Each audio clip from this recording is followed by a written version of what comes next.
In this week's Parashat Mishpatim, I would like to focus our attention to one small detail where we can learn something different than one might teach about.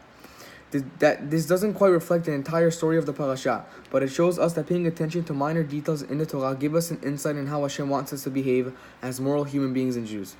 It is written, Ve'elem amishpatim asher tasim lifnehem. And here the Torah elaborates the civil and monetary laws in the Torah.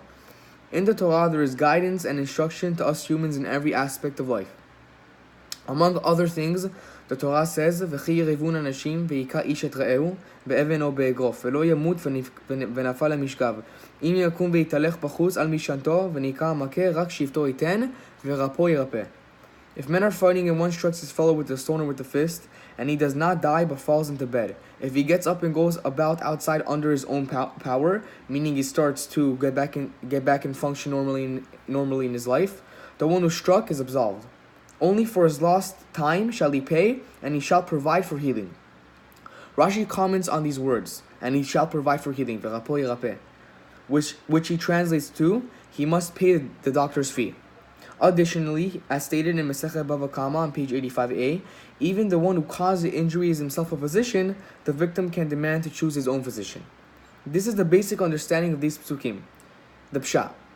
As we know, there is also a deeper meaning behind every word in the Torah. There is remes, drash, and sod. Now let's shift to a deeper understanding of these words, v'rapo yirapeh, that can teach us the appropriate way to behave in certain aspects of life. In this aspect of life, the medical. Chazal, which interpret these words in the drasha aspect, interpret these words that the doctor is given permission to heal and cure. What does this mean? The doctor needs permission to heal. Why does the Torah need to give permission for a doctor to heal? The simple answer is this: if God gave a disease and illness to a person, how can a doctor intervene in God's plan and heal this person? Didn't God want this person to be sick? So how can a doctor intervene? How can a doctor do this? The Torah says that the doctor can heal the person because it's God's will and reasoning to cause pain to this person up to a certain point. God, for his own reasons, wants this person to go through a burden in which he had pain and monetary loss. This was the person's tikkun from God. Therefore, the doctor can now heal. The deeper and more sophisticated answer to this question is given to us by the Ramban. Every doctor needs to ask himself, was I always successful in my work? Did every patient that entered my office leave alive?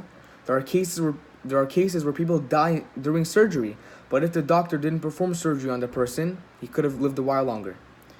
Am I even allowed to engage in this type of work because of these circumstances that can happen? The Torah says, yes, you are allowed to. V'rapo yirapeh. Chazal explained that if you are a doctor and you know you are performing at your maximum potential, you are an expert in the field and trying your utter best to save one life, even though you have a doubt on whether you can save this person's life, you should not worry that something bad might happen. Another important point from here that Chazal teach us is that the doctor is given permission to heal, but not to cause despair. If a patient goes for a checkup and the doctor tells him he has a few months to live, he puts his patient into a lot of pressure, causing him despair and deep psychological and emotional pain to him and his family. This is the wrong thing for a doctor to do. There are many well-known cases where the same people who the doctor told them they were going to die in several weeks or months continue living on for many years. The doctor is not God. According to the Torah, if the doctor thinks that the patient is severely ill, he must notify, for example, his family, but absolutely not the patient himself, not to put him into despair. During this time, his family should do extra mitzvot, pray, and try to do everything they can to heal their loved one and not give up. But if God forbid a patient hears from a doctor that he only has a short while to live, he must immediately strengthen his understanding and belief that this doctor is not God. This doctor has no authority to tell me that I will for sure die.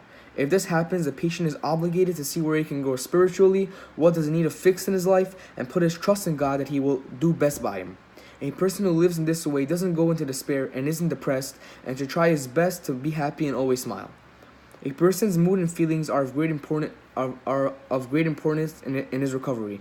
Reality shows us that there are medical miracles from an infinite number of stories where people are told that they are going to die and then fully recover. We learn from this that the doctor is given permission to heal but not to cause despair to a patient. We can also see that one can learn so much in life from only interpreting a few words from our Torah. I wish for everybody to have a long life full of happiness and health. Thank you, and have a Shabbat Shalom.